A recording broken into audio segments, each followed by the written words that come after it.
हर समाज के कुछ नियम होते हैं जो उनके संचालन में मदद करते हैं। वैसे ही समाज में भी नियमों का पालन जरूरी होता है। बड़ों और विविध समाजों में ये नियम सबकी सहमति से बनाए जाते हैं और लिखित रूप में होते हैं, जिसे हम संविधान कहते हैं। संविधान, जो आप सभी को पता है कि संविधान एक ऐसा दस्तावेज है जिसमें नियम और कानूनों का संग्रह है। बहुत सारे नियम लिखे गए हैं जो समाज को चलाने में काफी मददगार होता है। इतने बड़े समाज, इतने बड़े देश और इतने बड़े राज्य को चलाने के लिए जो नियम और कानून होते हैं, वह सब संविधान में लिखित होते हैं। तो हेलो दोस्तों, मैं हूं आलोक और मैं आप सभी को स्वागत करता हूं अपने यूट्यूब चैनल संस्कृति विद्या अकेडमी पर। दोस्तों, आज हम इस वीडियो में पढ़ेंगे भारतीय संविधान, जो कक्षा 8 के चैप्टर यानी अध्याय 1 है। तो चलिए वीडियो को शुरू करते हैं। चलिए वीडियो को देखते हैं।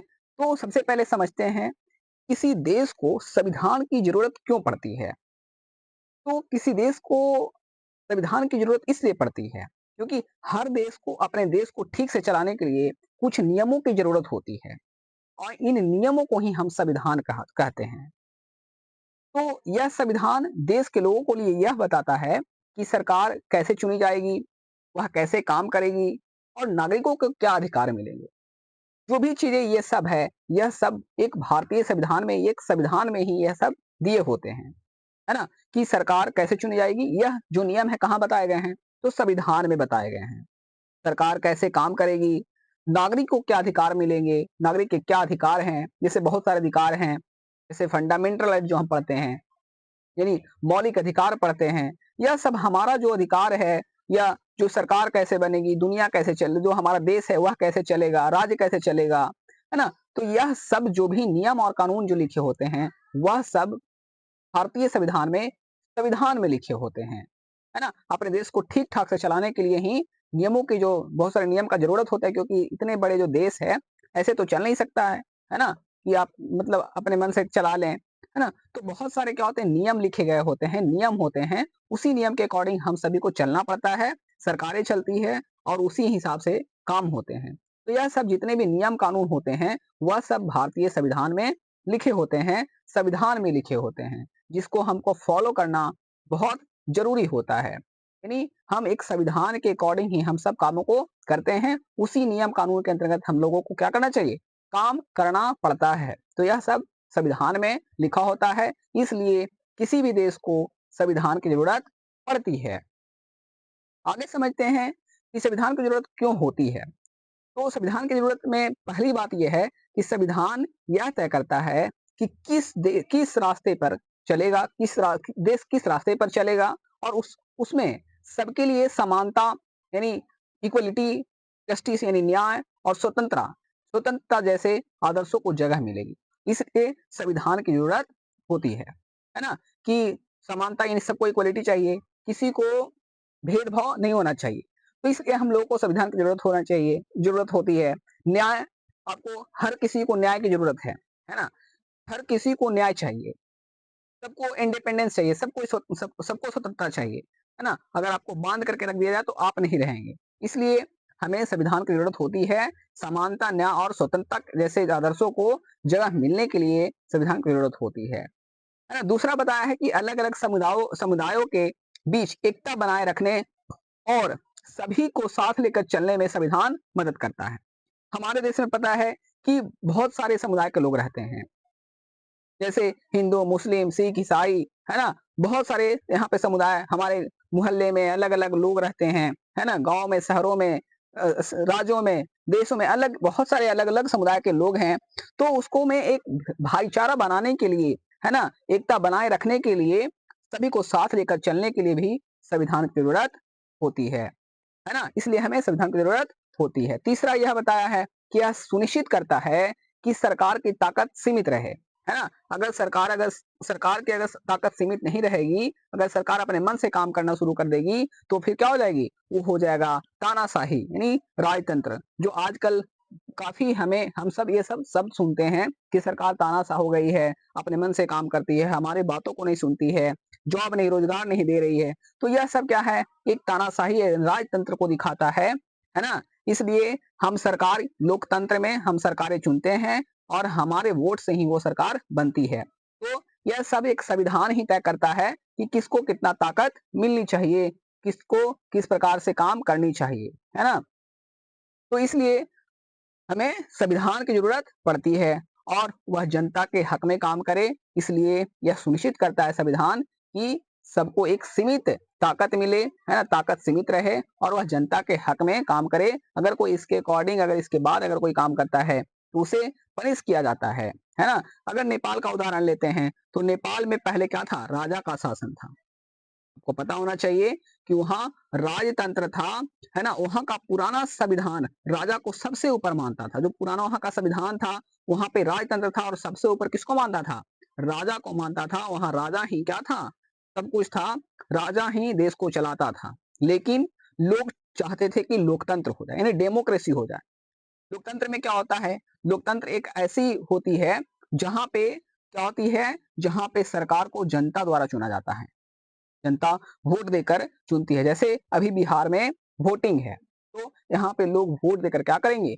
जनता सरकार को चुनेगी, है ना? ताकि वो हमारे हक में काम करे। तो इसलिए बहुत ज़रूरी है लोकतंत्र, डेमोक्रेसी और हमारा संविधान। ठीक है दोस्तों, अगर वीडियो पसंद आया आ रहा है तो वीडियो को लाइक कर दीजिए और कमेंट में ज़रूर बताइए कि आपको ये नोट्स चाहिए, तो आप मुझे ज़रूर कमेंट करें, है ना? वीडियो कैसा है? कमेंट करके ज़रूर बताएँ दोस्तों। क्योंकि बहुत मेहनत करके नोट्स बनाते हैं और आपको ये देते हैं, तो इसलिए बहुत ज़रूरी है। चलिए अब आगे चलते हैं। तो सबसे पहले देखिए लोकतंत्र क्या था? नेपाल में 1990 में लोकतंत्र आया, लेकिन राजा ने फिर से सत्ता हथिया लिया था। हैं? ठीक है? उसके बाद जनता ने संघर्ष किया, फिर से उन्होंने मेहनत किया जनता ने, है ना?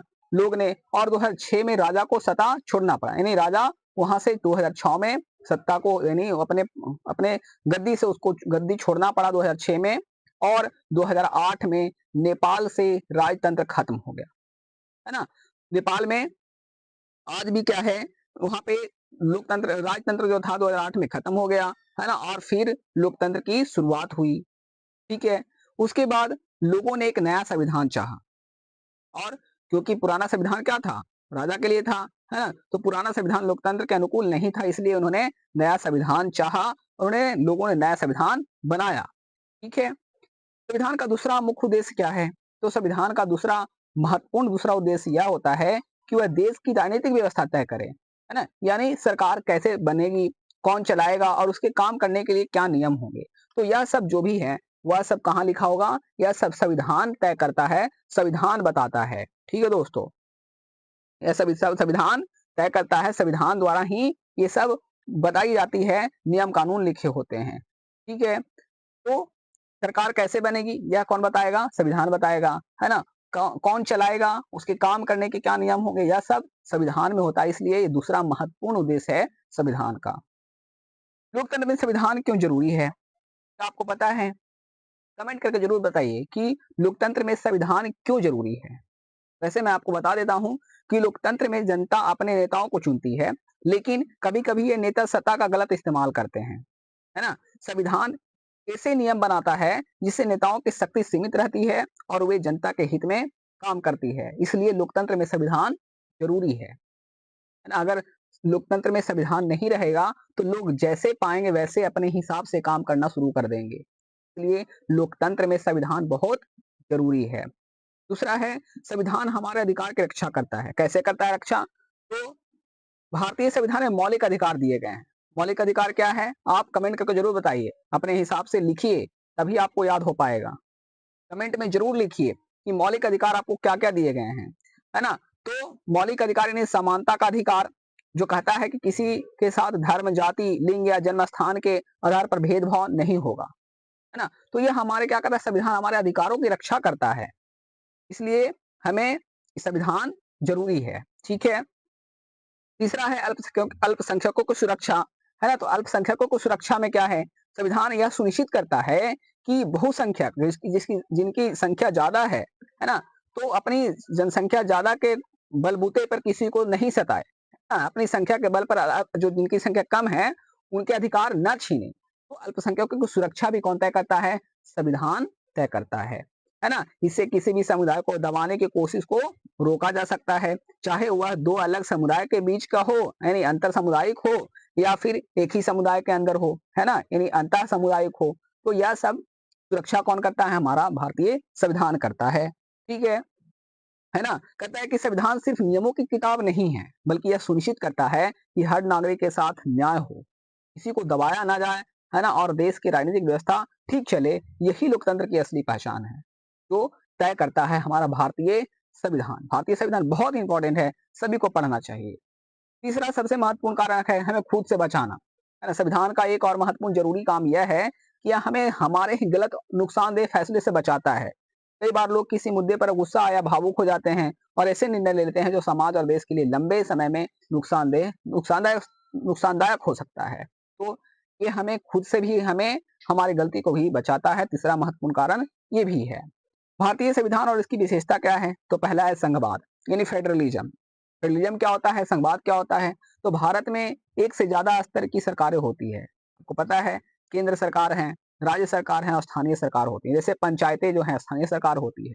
केंद्र सरकार में मोदी जी बैठे हुए हैं, राज्य सरकार में अलग अलग राज्य के नेता बैठे होते हैं, मंत्री बैठे होते हैं, है ना, चीफ मिनिस्टर बैठे होते हैं, है ना। तो ये सब अलग अलग क्या है, स्तर के सरकारें होती है संघवाद में। इसका कारण यह है कि भारत एक बड़ा और बहुत विविधताओं का वाला देश है, जहाँ बहुत लोग रहते हैं, बहुत लोग मतलब बहुत विविधताओं के लोग रहते हैं, जाति प्रथाओं के लोग रहते हैं, है ना, जहाँ हर इलाके की जरूरत अलग अलग होती है। इसलिए ये बहुत जरूरी है अलग अलग सरकारें की होना। ठीक है दोस्तों, तो यही संघवाद है, फेडरलिज्म यही है ना। इसलिए संविधान में यह तय किया गया कि कौन सी सरकारें किन विषयों पर कानून बना सकती है और पैसे का इंतजाम कैसे होगा। राज्य केवल केंद्र के अधीन नहीं है ना, बल्कि उन्हें भी संविधान से अधिकार मिलते हैं। यह सब संघवाद में आता है। दूसरा है संसदीय शासन प्रणाली, यानी पार्लियामेंट्री सिस्टम। भारत में है, बिल्कुल है। तो भारत में लोग अपने प्रतिनिधियों को सीधे चुनाव के जरिए चुनते हैं, है ना। और हर वयस्क नागरिक जिसको 18 वर्ष की उम्र ज्यादा है, वो आप वोट देकर, है ना, नेता को चुनते हैं, विधायक को चुनते बनाते हैं, मंत्री को अपना चुनते हैं, है ना। उनको हर वयस्क नागरिक को वोट देने का और चुनाव लड़ने का भी अधिकार है। चाहे उसकी जाति, धर्म या वर्ग कुछ भी हो, वह वोट दे सकता है और वोट लड़ भी सकता है, चुनाव लड़ भी सकता है ना। यह लोकतंत्र की जड़ें मजबूत करता है और समाज में बराबरी लाता है। चुने गए प्रतिनिधि जनता के प्रति जवाबदेह होते हैं और इसे पार्लियामेंट में बैठाया जाता है। वो मुद्दे को वहां पे लड़ते हैं और सीधा मतलब जो भी इशू होता है उसके ऊपर अपना काम करते हैं। तीसरा है शक्तियों का बंटवारा, सेपरेशन ऑफ पावर्स। सरकार के 3 अलग अंग होते हैं। पहला होता है विधायिका। विधायिका जो होती है लेजिस्लेचर इसको बोलते हैं, जिसको कानून बनाती है। कार्यपालिका जो एग्जीक्यूटिव होती है, जो सरकार चलाती है और कानून लागू करती है, ये कार्यपालिका का काम है। वहीं न्यायपालिका जो सबसे महत्वपूर्ण है, जुडिशियरी इसको बोलते हैं, ये कानून की व्याख्या करती है और न्याय देती है। जो सरकारें कानून बनाती है उसको सुरक्षा करती है, लोगों को न्याय देती है। तो सबसे न्यायपालिका जो है सबसे महत्वपूर्ण है। कार्यपालिका जो है सरकार चलाती है और कानून लागू करती है। लेजिस्लेचर विधायिका का जो काम है कानून बनाती है। ये बहुत सरकार के 3 अंग हैं। ये बहुत महत्वपूर्ण है, आपको याद रखना है इसको। इसको आप स्क्रीनशॉट लेकर के या कॉपी में लिख लीजिए और हमेशा याद रखिए सेपरेशन ऑफ पावर्स को, शक्तियों का बंटवारा को। बहुत जरूरी है, इसको आप याद जरूर रखेंगे। मुझे उम्मीद है कि आप इसको जरूर याद रखेंगे। चौथा है इसमें मौलिक अधिकार, यानी फंडामेंटल राइट, जो हमारे अधिकार का हमारे हमारे हमारा बात करता है। भारतीय नागरिकों को कुछ जरूरी और सुरक्षित अधिकार देता है, जैसे बोलने की आजादी, धर्म की आजादी, समानता का अधिकार, है ना, आदि बहुत सारे ऐसे हमारा मौलिक अधिकार दिए गए हैं जो हमें हमारे राइट्स को प्रोटेक्ट करता है, हमारे लिए होते हैं। ठीक है, ये अधिकार सरकार के गलत इस्तेमाल से लोगों को बचाते हैं, है ना। जैसे अल्पसंख्यकों को विशेष अधिकार मिले हैं ताकि उनकी पहचान और संस्कृति की रक्षा हो सके। बहुत सारे अल्पसंख्यक है, उनको लोग प्रताड़ित करते हैं, उनको मारते हैं, पीटते हैं, तो इसके लिए सरकार उनको अलग से अधिकार दिए दिए हैं, है ना। धर्मनिरपेक्षता, भारत में आपको पता है कि यहाँ पे सेकुलरिज्म है, धर्मनिरपेक्षता है। भारत एक धर्मनिरपेक्ष राज्य है, यानी यहाँ पे कोई भी धर्म किसी भी धर्म को अपना सकता है ना, किसी भी धर्म को मान सकता है, किसी को कोई रोक टोक नहीं है। है ना? यानी सरकार किसी भी धर्म को अपना राजकीय धर्म नहीं मानती। कोई भी राज्य को सरकार नहीं बोलेगा कि आप इस राज्य को ही, ये पूरे राज्य को आप हिंदू बना दो या मुस्लिम मतलब कोई भी ऐसा धर्म में बना दो, है ना? बना दो, ऐसा नहीं कर सकती है। सभी धर्मों को समान सम्मान और आज़ादी मिलती है। यह धर्मनिरपेक्षता है भारत में, जो हमारा संविधान संविधान ही हमें ये प्रोवाइड करवाता है। ठीक है दोस्तों?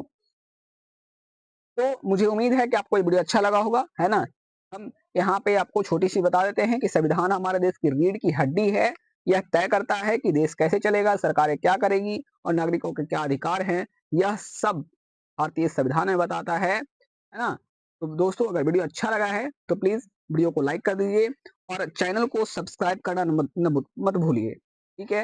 अगर वीडियो पसंद आया है तो प्लीज़ लाइक ज़रूर करें और बताएँ कि कैसा वीडियो लगा, है ना? ये चैप्टर 1 था भारतीय संविधान, जो हम इसको पढ़ चुके हैं। इसका आंसर क्वेश्चन मैं कर दिया हूँ। अगर आपको आंसर क्वेश्चन नहीं मिला है तो दूसरे वीडियो में दिए गए हैं, उस वीडियो को आप देख सकते हैं। नहीं तो मैं फिर से एक इसका आपका आंसर क्वेश्चन का वीडियो अपलोड कर देता हूँ। आप उस वीडियो को देख सकते हैं। ठीक है दोस्तों, मिलते हैं अगले वीडियो में। धन्यवाद। जय हिंद, जय भारत।